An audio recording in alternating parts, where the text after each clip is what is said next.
So, good morning. I'll call the meeting to order. This meeting will be held in accordance with House Rule 10.01, which is posted online. Mr. Smith, would you conduct the roll call, please? Chair Sundin is present. Vice Chair Vang? Present. Vang present. Anderson? Anderson present. Anderson present. Berger? Present. Present. Eklund? Present. Eklund present. Hanson R? Hanson R. present. Hanson R present. Hanson J? Hanson J. present. Hanson J present. Cleavorn? Cleavorn present. Cleavorn present. Lippert? Lippert present. Lippert present. Lewick? Lewick present. Lewick present. Miller? Present. Miller present. Nelson? Present. Nelson present. Thompson? Thompson present. All right, we do have a quorum, Mr. Chair. Okay, thank you. We have the minutes of the previous meeting. Vice Chair Vang, what's your preference on this? I move the adoption of the minutes for the meeting of February 10th, 2021. Okay, you heard the motion. Are there any questions or corrections? Excellent work again. All in favor of approving those minutes, say aye. Aye. All those opposed, say nay. Okay, we have the minutes approved. Thank you.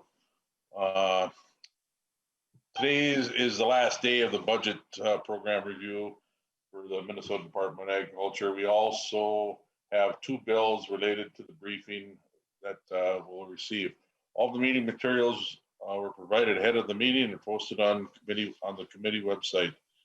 Deputy Commissioner Vobel will start the presentation, then we'll hear from some of the programs that have received pass-through funding. Welcome, Deputy Commissioner. Please introduce yourself and proceed. Good afternoon, Chair Sundin. Thank you so much for having us. I think, Nancy, did you want to share the PowerPoint or did you want me to do that? Oh, okay. All right, there we go. Answer the question. Thanks, Nancy. So today I'm just going to give you a really quick overview of the agency's administration and financial assistance accounts. I know we've got a lot of really fantastic people to hear from, so I will go through these pretty quickly, but this should round out the accounts for the agency in terms of our spending activities. Next slide. So this is just a really quick snapshot of the administration and financial assistance programs we have at the department. 49% of that is dedicated funds, or 14.76 million. That is made up of indirects, our emergency response, our corporate farm fees, as well as our RFA, our Rural Finance Authority application fees. And then we have 15.1 million, or 50% of that is from general fund. And then we have a 1% from the federal fund. It's a $300,000 grant from USDA APHIS that comes from federal funding. Next slide.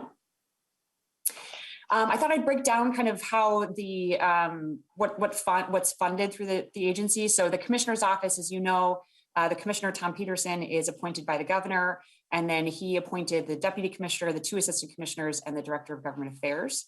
The commissioner's office also houses our legal services. That's where our general counsel is, as well as our data practices manager. He also does employment law and a number of other things. It also houses our Office of Emergency Preparedness and Response, our Office of Diversity, Equity, Inclusion, and then our communications team is also housed at the commissioner's office. Next slide. So our communications team, it's made up of 6 folks, 3 public information officers. They are in charge of all things media relations, press releases, social media, our website, legislative communications, and then our internal communications, which we've really tried to drive up lately. We've done a lot of work on our website the last couple of years, and you'll see the top 5 pages that are visited in 2020. It's no surprise that our COVID-19 response pages were the top visited in 2020. We've also done a lot of work on driving up our Twitter and Facebook and YouTube presence. And then we do plenty of press releases. Hopefully you're all on our list and get all of them, but we do over 100 per year. So we keep them very, very busy. Next slide is Human resources. So I think, obviously COVID-19, there was a lot that went into the response for the agency. There was quite a bit that went into the administration of the pandemic, at least in the Department of Agriculture. So our human resources really stepped up. They had to oversee our continuity of operations planning for the agency. There was a new COVID-19 leave policy that we had to administer and figure out how we were going to implement that and also train our managers and supervisors on it. We implemented a web-based health screening tool for folks that did have to come into the office. We worked with the Enterprise Redeployment Center on all of their redeployment of the MDA employees that had agreed to redeploy and help the Department of Health and others on the response. We did an employee status tracking tool, and then we also created an internal electronic process for the statewide hiring freeze. So we knew who was trying to hire, if they needed an exemption, what that would look like and what it was needed and how it was funded. The Human Resources Division also implemented an electronic personal transaction request system, which has streamlined a lot of processes that have made us more efficient, implemented a new affirmative action plan, and then they're also working to implement electronic document management system. Next slide. Office of Diversity, Equity, Inclusion is led by our Assistant Commissioner, Patrice Bailey, and we have a wonderful coordinator named Sabrina Young. She works to develop a diverse and inclusive work environment that provides direct support to reduce inequities and ensure equitable, respectful, quality opportunities for all employees. And she's also in charge of providing culturally specific events, activities, and resources to MDA employees. We also do have our Diversity, Equity, Inclusion Committee. That's an internal committee made up of representatives from all of our divisions. And they meet quite frequently to talk about how to meet the goals that they've outlined here, which is expand cultural awareness and knowledge within the MDA workforce, provide training to MDA staff on intercultural and interpersonal skills, and apply an equity lens to current MDA processes and policies to improve them. Next slide. We also have our wonderful finance and budget division who keep us operating. So they are in charge of our accounting operations. So they do all of our budget and financial analysis. They help us plan long-term as agency leadership to know what we can and can't do for the next few years. They help us immensely during the budget process. So they help us prepare the spending plan. They load the budgets into the MMB system. They manage all of our appropriations and coordinate all the fiscal year closings and reconcile our agency expenditures. They also do a lot of coordinating of all the federal awards that we receive, which is around $23 million annually. They also provide all the training on all the purchasers that we have within the agency that do the buying and also implement the contracts and the grants. They're in charge of handling all the money that comes in. So as you know, we have a lot of dedicated fees that come into the agency each day. And so they're in charge of handling all of those and making sure they're deposited and administered correctly. And then our Central Services Division, who have throughout COVID have been going in each and every day. They handle all of our incoming and outgoing mail packages and make sure that we can just generally operate as an agency. So we're really thankful for them. I will go quickly through this. You've already heard all about our Rural Finance Authority and our Ag BMP loan program, which the Ag BMP loan program, the governor does have a recommendation for an increase in that program. And then Rural Finance Authority, of course, you've heard about, that's also, both of those programs are housed in our Finance and Budget Division. You've also heard about our Minnesota Farm Advocates, which is a contracted service, and that is also housed in our Finance and Budget Division. Just as a reminder, there are 10 farm advocates located strategically around Minnesota, and we do have a recommendation for an additional $20,000 ongoing to add that 11th advocate.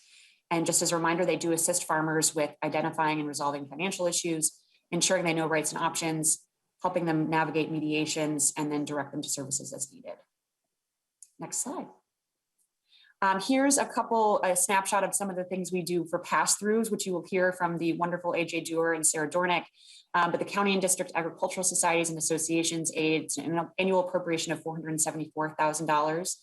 And the eligibility requires having held a fair for each of the last 3 years, unless prevented from doing so, annual membership of 15 or more, and it's paid out to exhibitors for premiums awarded at the last fair held. Next slide. And then we do have a pass-through grant of $250,000 annually for regional or local projects through the Minnesota Agricultural Education Leadership Council, or MELC. And I will stop there because I'm sure Sarah will go through that. But we're also proud to be a partner with MELC on that pass-through. And then we also have a $25,000 pass-through to the Southern Minnesota Initiative Foundation for their Feast program, which is an exhibition they put on to celebrate local foods and local restaurants. And we've partnered with them a number of years on this, and it does go through the Administration Financial Assistance Program accounts. And that's the show. So I'm happy to answer any questions you might have. Yeah, thank you. Are there any questions for the testifier from the committee? Okay, thank you for your presentation. Okay, next up, we have County and District Agricultural Societies. We have Mr. AJ Durer. Take it away. AJ Durer, please identify yourself. Thank you, Mr. Chair, members of the committee. For the record, my name is Andrew Durer, and I'm here today representing the Minnesota Federation of County Fairs. The Federation of County Fairs is an association that represents Minnesota's 87 county ag societies, and also each of the roughly 91 fairs. Do the quick math, there are a couple of counties that do have more than one fair, and it's usually based on counties with a large geographical footprint. Like St. Louis has a northern and a southern fair, but primarily it's one in each county. Quick, very briefly, like what is a county ag society? Minnesota state statute actually has a chapter dedicated solely to county ag societies and county fairs. It's chapter 38 of state statute, which is of course under the jurisdiction of this committee.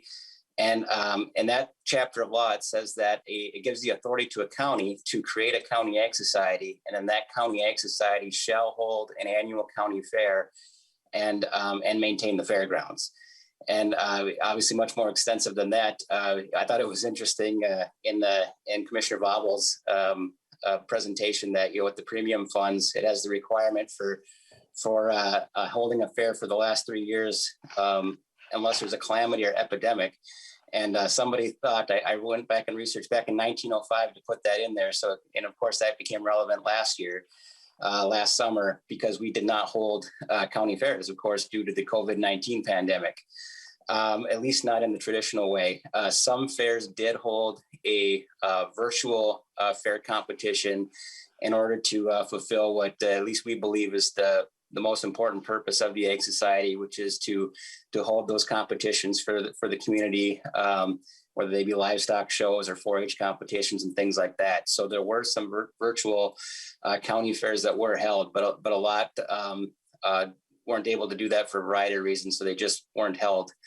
Kind of looking forward, of course, county fairs are held. There's a few in June, but mainly in July and August. Of course, the county fair system is to build up to the culmination of the state fair.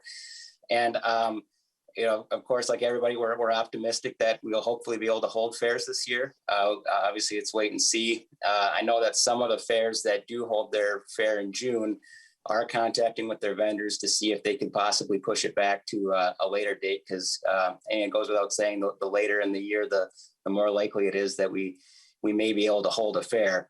And and not only do we need to be able to hold the fair by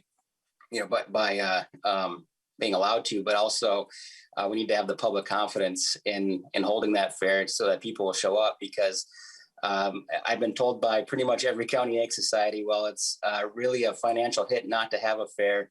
It's even worse to hold a fair and not have anybody show up. So we're hopeful for this summer to get back on track.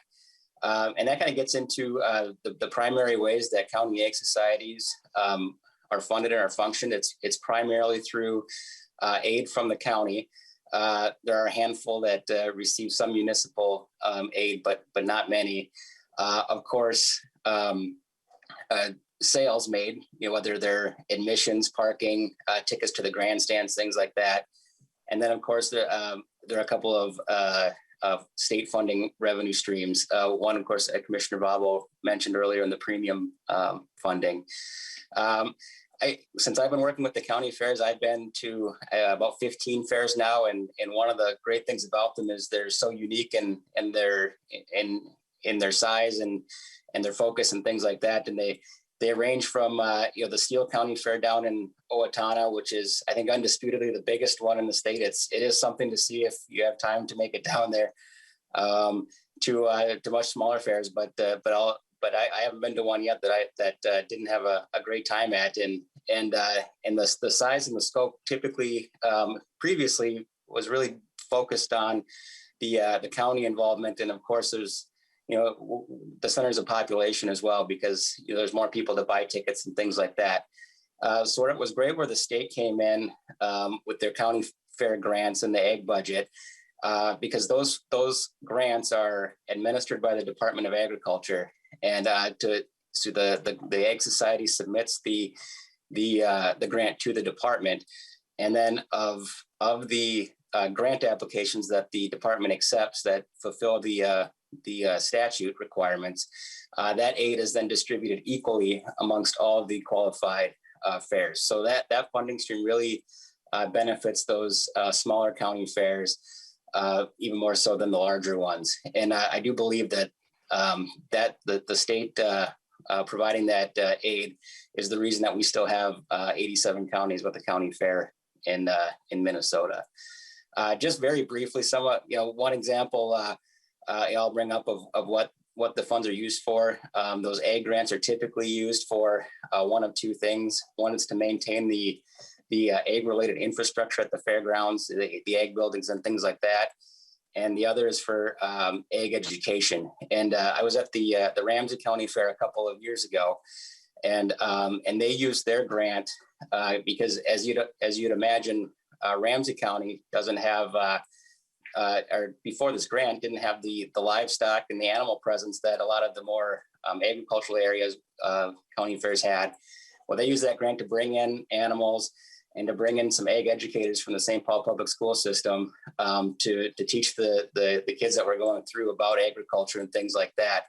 And I thought it was fantastic. There were more kids going through that ag tent that the Ramsey County Ag Society put on than there were at the carnival section of the fair. It was great to see. So just one example of many of the things that are used.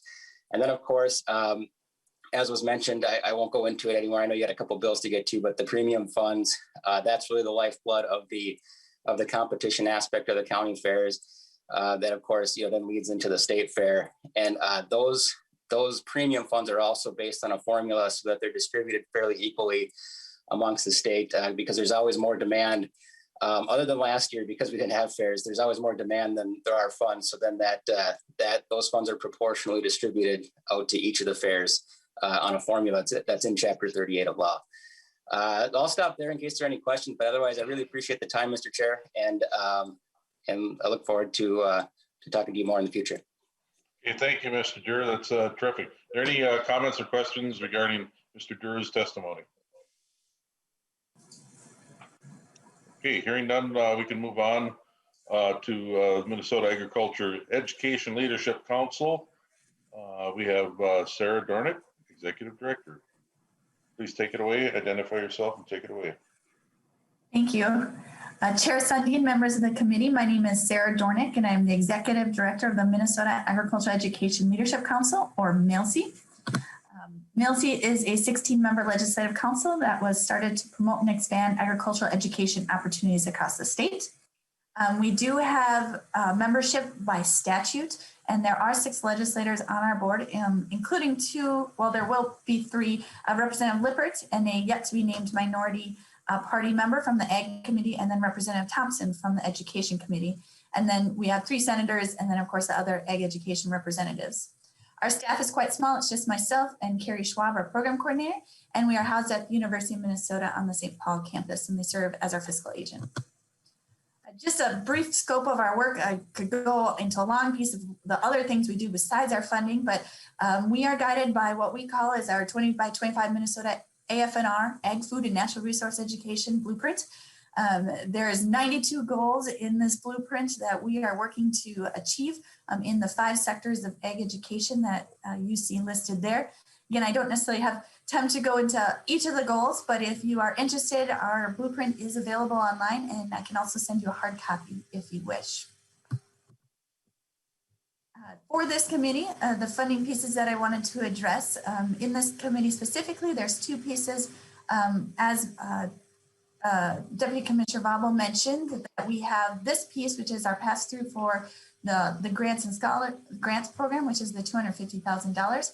We also have the $2 million that is also a pass-through, and it's a portion of a GREET funding for the farm business management and mentor programs. And I'll go into a little more detail into those programs shortly. Just a visual breakdown of our budget for your reference. 8% of our budget is utilized for administrative costs. Otherwise, the 92% of our funding goes back out across the state through our grants and our scholarship programs. So we try to run a tight ship and make a lot of impact across the state. One area we really work hard on is our having enough quality educators in our classrooms. We continue to have a teacher shortage in agriculture as well as all of education. I will say we have increased the number of graduates coming out of our licensure programs. However, we still cannot keep up with the demand of programs that are starting. So for example, we've had nearly 20% increase of ag teaching positions in the last 5 years. And I've maybe added 4 graduates in that position. So we're at 291 teachers, secondary, I should reference secondary, grades 7, 12. But we're doing our best to try to keep up with the demand that is out there in the state for AFNR education. Mailsy does serve as our state Teach Ag Results Star Committee chair. This is a group that's working on recruitment and retention strategies in our state for ag educators. Mailsy specifically coordinates, we have a Teach Ag Ambassador program, we have an internship, summer internship program, and we do a lot of things around recognition and celebration, trying to work on that retention area. So those are things we specifically work with. On our undergraduates, we've had a long time undergraduate program for our scholarships since I think about 2000. Our graduate program started in 2012, and then in 2016 we started a diversity fellowship at the time. This year we looked at that and we wanted to expand it and try to do a better job utilizing that as a recruitment to increase our diverse teacher pool. And so we opened it up. We now call this a scholarship, and it's open for undergraduate, transfer, graduate students, really expanding that access point to get into there.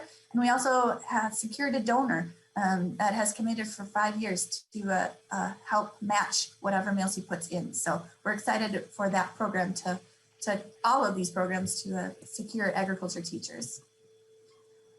Program grants, another piece, the specifically mentioned, we have 2 programs that we utilize. We call one common funds, which are statewide projects. The other one are strategic initiative grants. Our grants focus on increasing access, improving the current programs we have, and providing for teacher professional development. We have found our dollars specifically are helpful for those programs that are new and beginning. So for example, this past school year, we added 10 new AFNR programs in different school districts across the state. One thing that's nice about these dollars that we're able to do is to give those dollars before they're officially have program approval. So there are some federal dollars and some other Department of Ed grants that they can't get right away, whereas we can utilize our dollars to help them pilot and get off the ground to get to that point. So we appreciate that. And then we just want to say that many of our, we do have final reports on all of these, and I could go into a long report about that, but many of the reports say without these Mailsy dollars, they would not be able to implement their projects. So thank you to the legislature for that investment. Just a quick recipients. People always wonder where our grants go. This is the grants awarded in the past 5 years. So really pretty spread out. I will say most of our growth actually is in the northern part, so I'm gonna be expecting more grants coming from that area soon. But most of our grants go out into those secondary local programs, post-secondary, we call them support organizations, so like Minnesota FFA, Ag Teachers Association, Ag in the Classroom, and then the Ag Literacy grants. Unfortunately for our grants, we're only able to award about 50% of the actual asks that we get in. So that's a piece that we are always hoping to stretch our dollars and try to impact as many people. The last program that I needed to mention was our farm business management and mentor program. So in 2015, there's another appropriation that came through the Department of Ag to MALC. And the language says it's for ag education with a priority for farm business management. And so with this program, quick reference, farm business management is in 8 of our Minnesota state colleges, and there are 67 instructors across the state that teach students who are farmers. So they could be adult students, they're not necessarily high school students. The challenge grant, it's a biennium challenge grant. We require them to meet 5 of the 8 parameters set forth at the beginning of the parameter. These parameters relate around stabilizing the number of instructors and the number of students, providing professional development and mentorship for instructors, and engaging in community. So like community engagement, we're having them do demographic studies, and also increasing their instructor technology usage. We utilize these dollars to help push FBM forward. We also are using it to expand access with those two extra programs, the additional instructor grants and the instructor transition project. And then there's that little piece on the bottom there. We have mentor programs. So these are programs that we utilize for our teachers. And we believe they really help with the retention of teachers in our programs. And so we have programs 2 at the secondary level, 1 at post-secondary, and 1 for farm business management. And then that last piece for evaluation.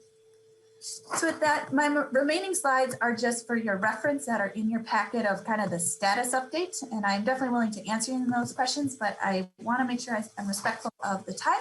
And I thank the committee for the chance to just give a brief presentation on MALC, and I'm willing to answer any questions. Thank you very much, Sarah Dornick. I do have a question regarding your teacher shortage. What are the main obstacles? Is it just purely financial, or recruitment of teachers? What are the obstacles? Yeah, I would say there's a few obstacles. The first is just the general bigger picture of people wanting to go into education. So we kind of fight that bigger picture battle of kind of the image and some of the issues in education. They don't make enough money. There's a lot of administrative paperwork. I just want to teach. I don't want to teach to the test. So some of those bigger picture things. And then of course, we're the specific little sector of all the teaching options. So trying to get them to the students that are interested in teaching to say, hey, have you thought about being an ag teacher? And then just trying to keep them through the pipeline, which is part of that committee that we work really hard on, which we do have some success. This last year we had 16 student teachers and 14 took positions this fall. So we had an 88% retention rate from those who graduated who entered the field. So that's very good. But that is one place. We lose them to ag business. They can make a lot more money. There's more flexibility, there's more maybe advancement and then an 18-year-old student has just been in high school and just says, do I really want to be a teacher? So we're also looking at trying to find people who maybe have entered the world and said, come back, think about being a teacher. You've gotten this experience now. So we're kind of hitting it at a multi-pronged level. So doing our best. Okay, thank you. Any questions? I see one hand up at this point. Representative Anderson, please. Thank you, Mr. Chair. And Ms. Dornick, thank you for your presentation. I have some concern about the $2 million for the FBM program, Farm Business Management. That money really kind of got the program back up and going again, got a couple of new instructors. And my question is, was that a one-time appropriation or is that now in base funding? That is in base Ms. funding. Dornick? Oh, sorry, Chair Sundin, Representative Anderson. Yes, that is in base funding now. That's good to hear. Thank you. Representative Lewick, please. Yeah, thank you, Mr. Chair. Quick question, going back to teacher qualifications. I know one of the issues that occasionally seems to crop up is teacher with extensive qualifications. A lot of people don't realize if you're going to teach ag in our K-12, That is one of the toughest, most extensive qualifications you can acquire. But occasionally we see where the school district then takes that individual, and because they're qualified to do almost anything, science, math, on and on and on, they get bent over into areas that don't focus on ag. Is that a big problem, or is that just occasional happens? It sure can chase them out if they don't want to, if they want to stay in a particular area. Anyway, Sarah I'll be Dornick, quiet. please. Sarah Dornick. Chair Sundin, Representative Lewick, kind of two pieces of your question that one piece with the licensure piece and people that are really highly qualified in the technical skills.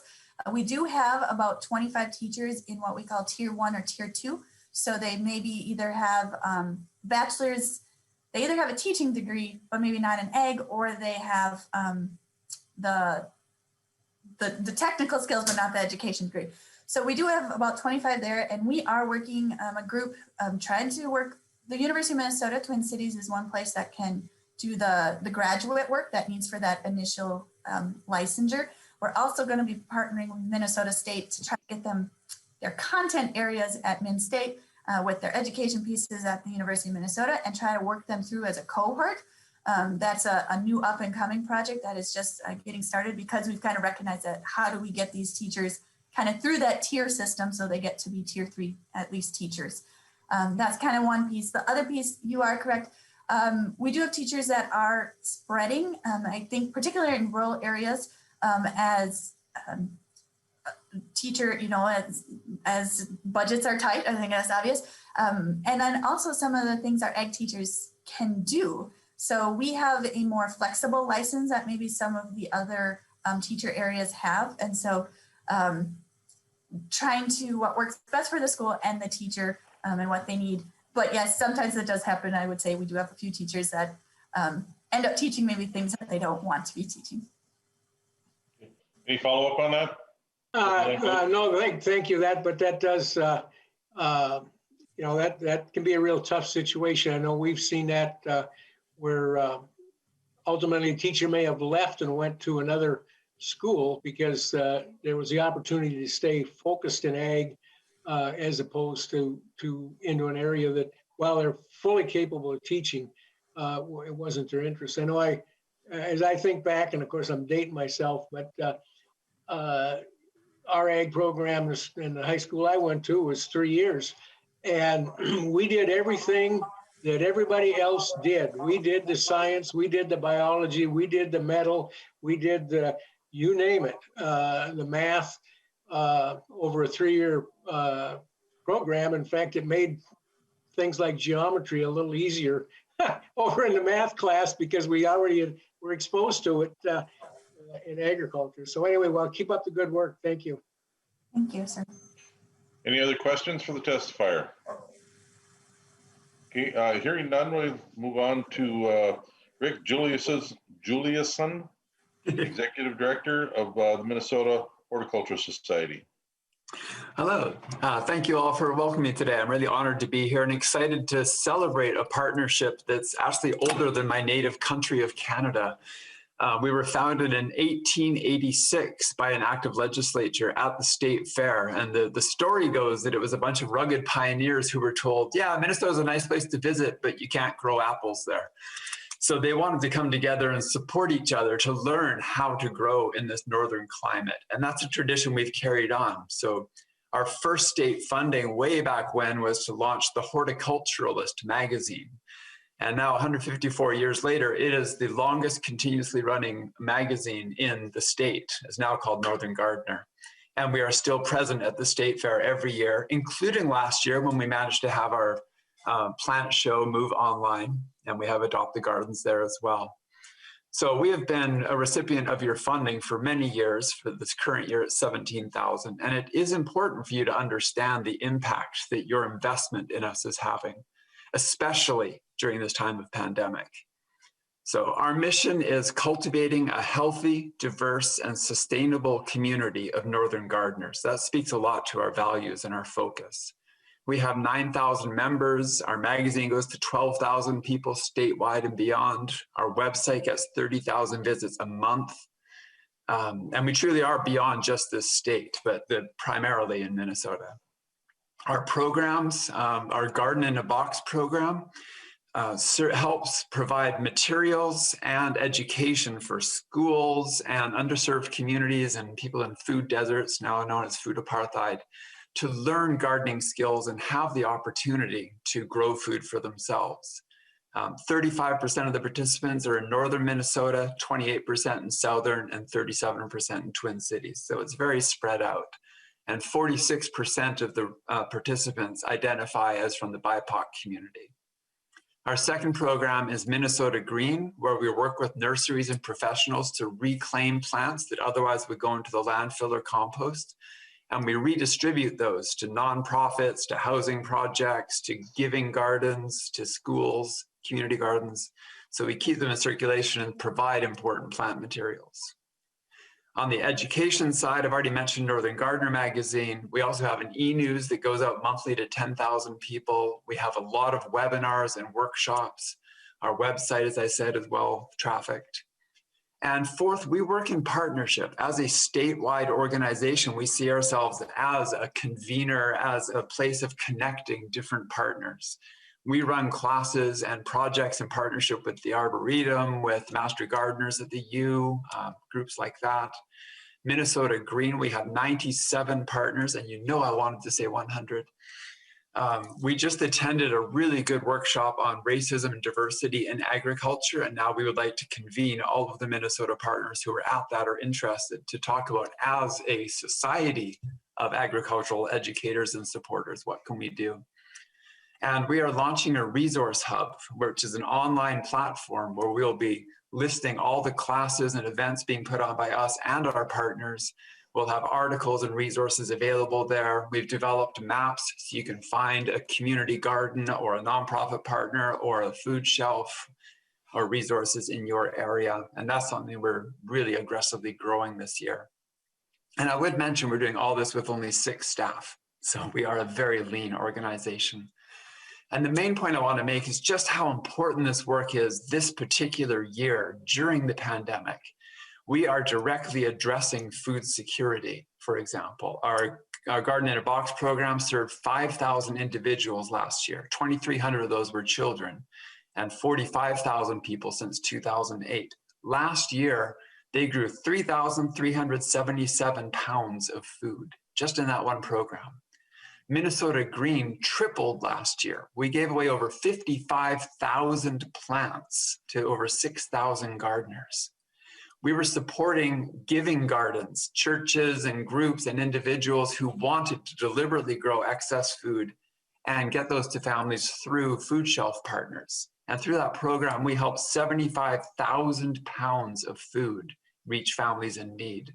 And that was in partnership with groups like the Open Door Pantry or the Sheridan Story. We also address health. It is very well documented the importance that growing has on physical and mental health, and that's been so crucial during this time. And just like that, at a time when people are feeling isolated, we provided safe opportunities for people to get out to their community garden, to attend a webinar, to grow together in a safe way and keep that sense of connection that we need so badly. Our work in the environment with soil health, water health, CO2 emission reduction. This year, we're launching a very aggressive campaign around pollinator-friendly gardens and native grasses and seed saving. And finally, there's been a hunger for education. Our workshops, of course, have all gone online, and attendance increased last year from 1,200 people to 3,200 people, almost triple the number of people wanting to get education about gardening. I was one of them. And when the pandemic hit, the first thing I did was go to the garage and bring in a door and set it up as a table in my dining room and start seedlings and plants. I wanted to feed my family. And we're providing that opportunity for people to learn how to feed themselves and their family and their community. So thank you so much. It's my understanding that we are not currently included for the first time in decades, if not centuries, in the state budget. And I would just like to emphasize that I fully understand that Governor Walz has difficult decisions to make and that funds need to be directed towards core programs. And I hope I've made it clear that our program is core. It is directly addressing the needs out there right now. This isn't the time for us to reduce our activity. Our plan is to continue growing to serve more of the community need. Thank you. Well, thank you, Mr. Juliuson. I really enjoy hearing from testifiers that have passion for what they do for the state of Minnesota, and you're absolutely one of them. So thank you so much for your testimony. Are there any questions for Mr. Juliuson? Okay, thank you very much. I guess not.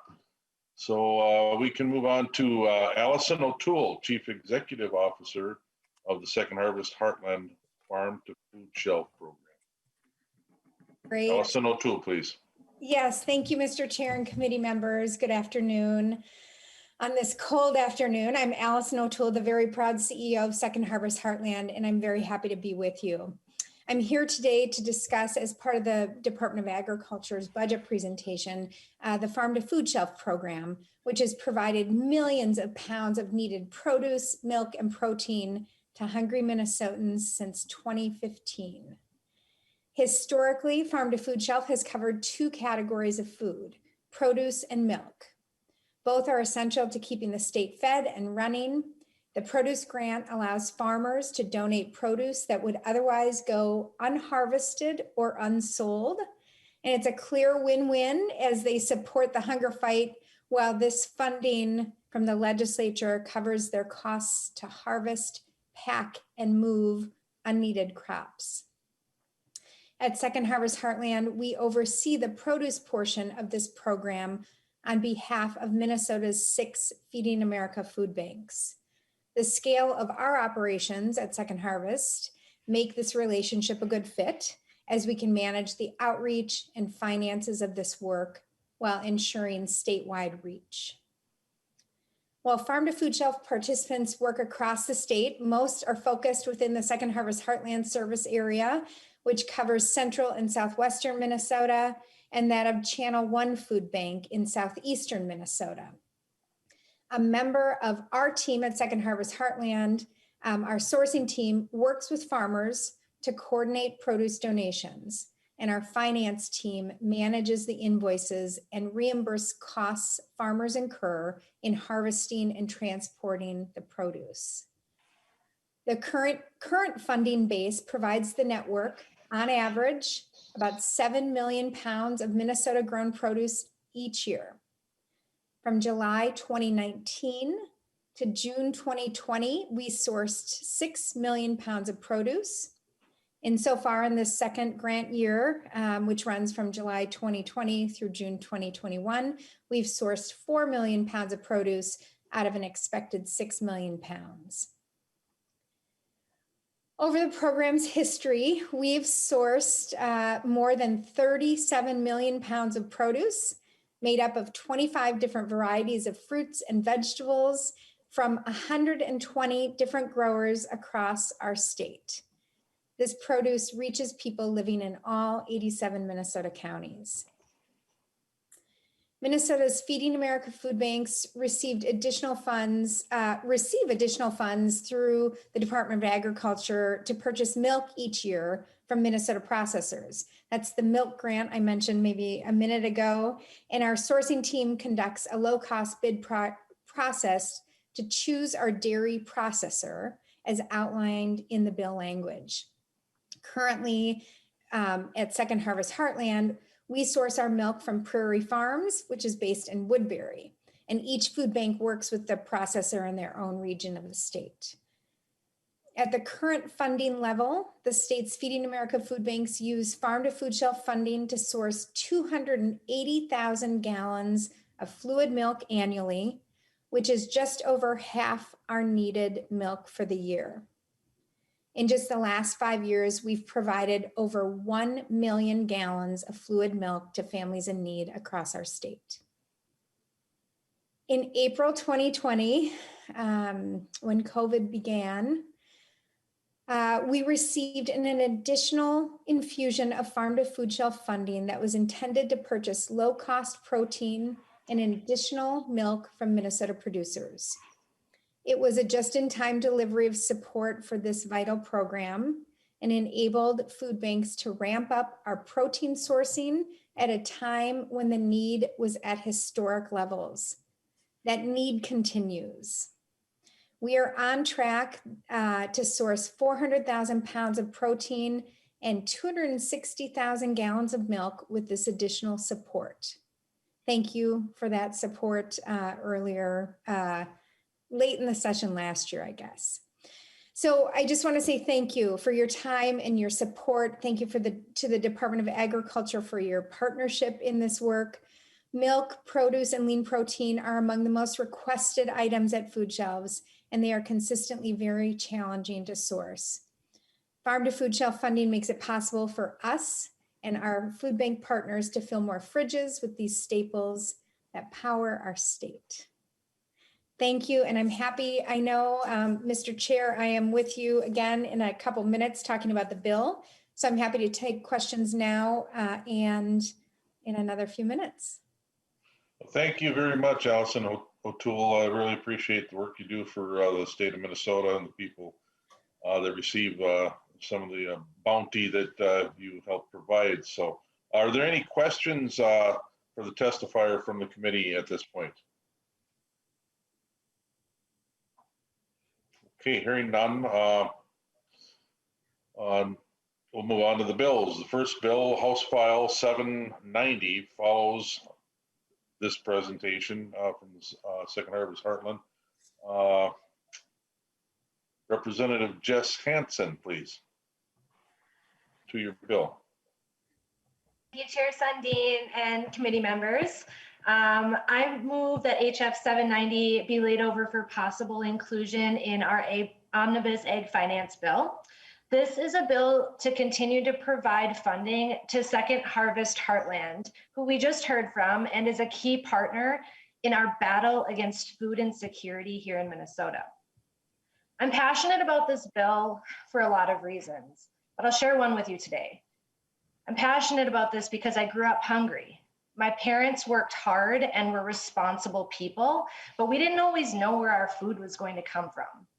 I was the kid with the cheese sandwich at the corner table in elementary school, and I often had that big red $sign stamp on my hand that alerted everyone around me that I was from a family experiencing food insecurity. This left a mark on me, and so when I decided to run for office, I knew that I wanted to do my part to stand up for and with Minnesotans who are facing hunger in one of the richest nations in the world. Some people may not know this, but today we're in the fight of our lives against the war on hunger. 1 in 9 adults and 1 in 6 kids are experiencing food insecurity here in Minnesota. Second Harvest Heartland is a leading team of experts, as you just heard, and they're helping to make sure that our neighbors are less hungry by getting produce, protein, and milk products into Minnesotans' hands. Families struggling to make ends meet are facing unprecedented and uncertainty in the face of COVID. And families of color are experiencing food insecurity nearly twice as much as their white counterparts. Minnesota's public-private partnership with Second Harvest Heartland is bridging one of the many gaps in the war on hunger and inequity. This bill seeks to increase the farm to food shelf funding from the current 1.7 million to 2.95 million and includes making the new protein program and milk program you heard about permanent. This funding adds to their other portfolio of funding, and appropriating money to Second Harvest Heartland has historically been a very bipartisan effort, and I thank everybody for that. I'm looking forward to continuing this valued public-private partnership with Second Harvest Heartland. And at this point, Mr. Chair, I'd like to turn it over to Allison O'Toole, the CEO of Second Harvest, and she'll tell you more about the needs and where this money will go. Allison O'Toole, will you please identify yourself once again and continue? Yes, thank you, Mr. Chair. I'm Allison O'Toole, the CEO of Second Harvest Heartland. I will share my screen. We have a short presentation.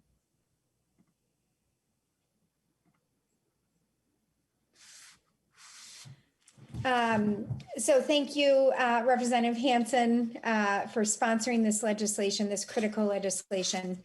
Second Harvest Heartland is the nation's second largest food bank, and we are here in support of House File 790 to increase funding for our Farm to Food Shelf program. I'll begin by defining our work. Simply put, food banks move food from where there is more than enough to where there's need. In the heartland, where there's plenty of food to go around, food banks like ours tackle the complex logistics of sourcing and storing millions of pounds of food each year and transporting that food out to nearly 1,000 food shelves and other community partners across our state. So you can think of us as sort of like a wholesaler. Yep, let's see here. Sorry about that. Last year, we distributed 120 million pounds of food, adding up to more than 105 million meals. We are so grateful to all of you for the additional Farm to Food Shelf funding provided last year, which allowed us to meet the many hunger-related challenges that COVID-19 has introduced. Those challenges continue. In 2020, getting food to people safely was an around-the-clock effort, requiring us to reinvent our service model again and again. We're honored to do so in partnership with our state's other Feeding America food banks. Our scale and efficiency make us a critical player, keeping food moving when times get tough. And they have been really tough. A decade of progress in the fight against hunger was undone by COVID nearly overnight. Today, 1 in 9 Minnesotans, including 1 in 6 Minnesota kids, is food insecure.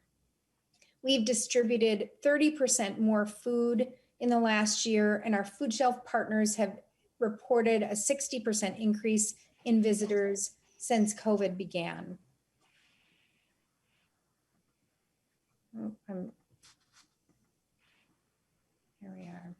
Families of color have been especially hard hit, experiencing at least twice the rates of hunger as their white counterparts.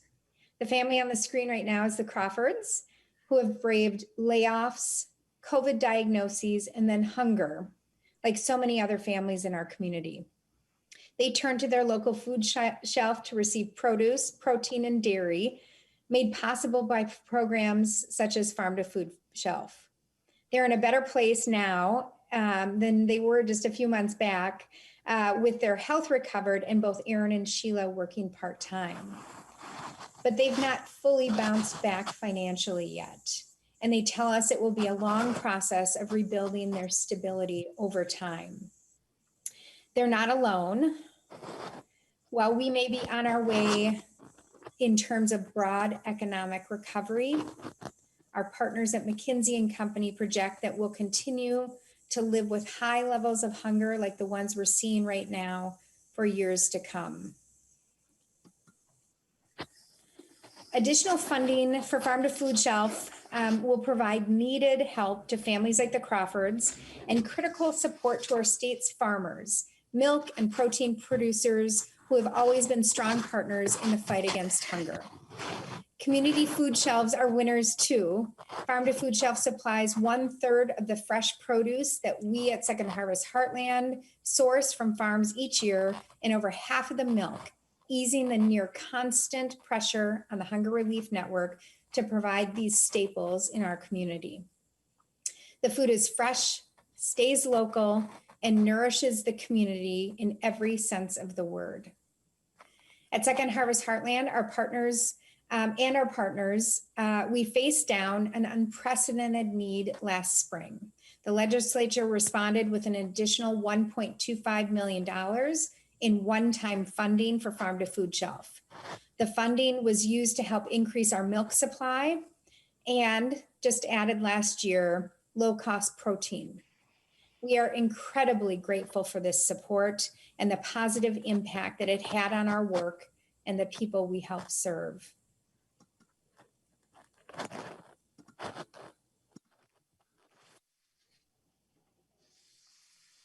The funding categories covered by Farm to Food Shelf, produce, milk, and protein, are the most in-demand items at food shelves. The support to purchase more of this product and to source it locally helps us provide familiar foods that growing numbers of families cannot afford on their own. Of the $1 million, just the $1.25 million in one-time funding received last year, $625,000 will be spent to secure 400,000 additional pounds of protein for the state, with all Feeding America food banks receiving a portion of that product. $600,000 of that funding has been spent on an additional 260,000 gallons of milk, which will just about cover the complete demand for milk through this funding year. Continuing this funding into the next biennium will enable food banks to retain these gains in the most needed food categories at a time when hunger remains at an all-time high. At the end of the day, this will allow us to keep farmers, families, and communities healthy, seeing us through to better times. We know this hunger crisis will take a lot of smart collaboration to tackle, and no one organization can do it on their own. Hunger will not be solved with a vaccine, and the light at the end of the tunnel is still very far away for far too many of our neighbors. We're prepared to source the needed food to meet this increased need for as long as it takes. We stand by this community and this state. Our hope is that the state will continue their investment in the fight against hunger by continuing the additional financial support for Farm to Food Shelf through the next 2 years. Thank you so much, Mr. Chair. I am happy to take questions if there are any. Thank you very much, Allison O'Toole. Are there any questions, comments to the testifiers? Well, this is an easy group today. Thank you so much. And with that, Representative Hanson and Ms. O'Toole, House File 790 is laid over. Okay. Vice Chair Vang, would you assume the chair while I present? Yes, Mr. Chair. Okay. Chair Sundin, please move your bill and feel free to begin. Okay, I move that House File 178 be recommended to be referred to the Ways and Means Committee. Okay. Just a brief over. Yes, please go ahead, Mr. Chair. Thank you, Madam Chair. 178 secures additional funding for the Farm Advocate Services. It captures $60,000 of CARES money. And the bill actually requires reporting to the chairs and ranking members of the hiring process of any new advocates for the program. And this is retroactive to December 20. So that in a nutshell is the bill. And as I referred to, we're capturing CARES money. There's $60,000 available, and I think we could put it to use. And if Sarah Dornick would like to chime in on any of this, I'd welcome any comments from her. Sorry, I stepped away from my desk. What was the question? What's the capital of South Dakota? What? False, right? I was just explaining House File 178 and how it captures $60,000 for the CARES funding. And I'm just wondering if you had any comments on House File 178. I do not. Okay, well, thank you. With that, any questions about 178? Excuse me, that's the chair's role. I don't see any hands up. That's Mr. all I've Chair. got. It is that simple. Thank you, Madam Chair. Representative Anderson. Thank you, Madam Chair. And this is more of a general question for the chairman. You mentioned, Chair Sundin, that you're capturing some CARES money for your bill. And going back to House File 790, where they got over $1 million last year in CARES funding, is there any opportunities to pick up additional CARES money on a bill such as House 790? to capitalize? I couldn't say for certain, Madam Chair, I couldn't say for certain on that. We could talk to the department and see if anybody is present that could weigh in on that. Thanks, Mr. Chair. Does the department have any comments? Yes, Madam Chair, my name is Peter Chestnut. I'm the Director of Government Affairs for Minnesota Department of Agriculture. Just simply, we're not sure yet exactly if there's going to be more of an opportunity to get additional CARES funding for the Farm Advocate Program. We certainly thank Chair Sundin for bringing this bill forward. We definitely support the addition of adding one more farmer advocate to our team of 10. We would like to try and ensure that we have continued funding for that new person, which is one of the reasons why we have the $20,000 per year in the governor's recs. But we are committed to working on this with the chair and the committee and all interested parties. Representative Anderson, follow up? Yeah, I didn't really get an answer to that. Evidently, they're going to try to see if additional funding is coming, but is there any money left over from last spring's allocation, the Department of Ag? Gator? Madam Chair, Representative Anderson, I apologize, I misunderstood the question. There is no funding left over from last year's CARES dollars that were available for the Farm Advocate Program. Follow up, Representative Anderson? Okay, thank you. That answers my question, Madam Chair. Any further questions or discussion? Chair Sundin, do you have any closing comments before you renew your motion? Thank you, Madam Chair. I think we should grab this money while we can before it goes away. That's it. I'm hoping for support for House File 178 from the committee. Okay. Chair Sundin renews his motion that House File 178 be recommended to be referred to the Ways and Means Committee. Mr. Smith, please take the roll. Sundin. Aye. Sundin votes aye. Vang. Aye. Vang votes aye. Anderson. Anderson votes aye. Anderson votes aye. Burkle. Aye. Burkle votes aye. Eklund. Aye. Eklund votes aye. Hanson R. Hanson R votes aye. Hanson J. J, aye. Hanson J votes aye. Lippert. Lippert votes aye. Lippert votes aye. Lewick. Lewick votes aye. Lewick votes aye. Miller. Votes aye. Miller votes aye. Nelson. Aye. Nelson votes aye. Thompson.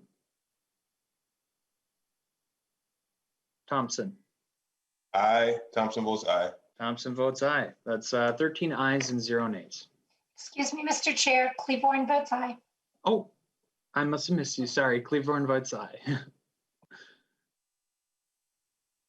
So on the vote of 14 ayes and 0 nays, the motion prevails and the bill will move on to Ways and Means.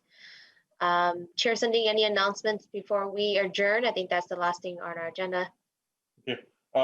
Thank you, Chair Vang. I do have the governor's ag bill on the desk outside of my office, 417 in the SOB.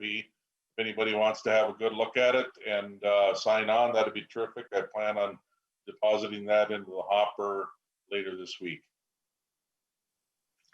Okay. Thank you everyone for your participation. On Wednesday, we will hear the Board of Animal Health Budget and Program Review, and then we will take up 2 bills. And we'll see you then. Seeing on this meeting is adjourned.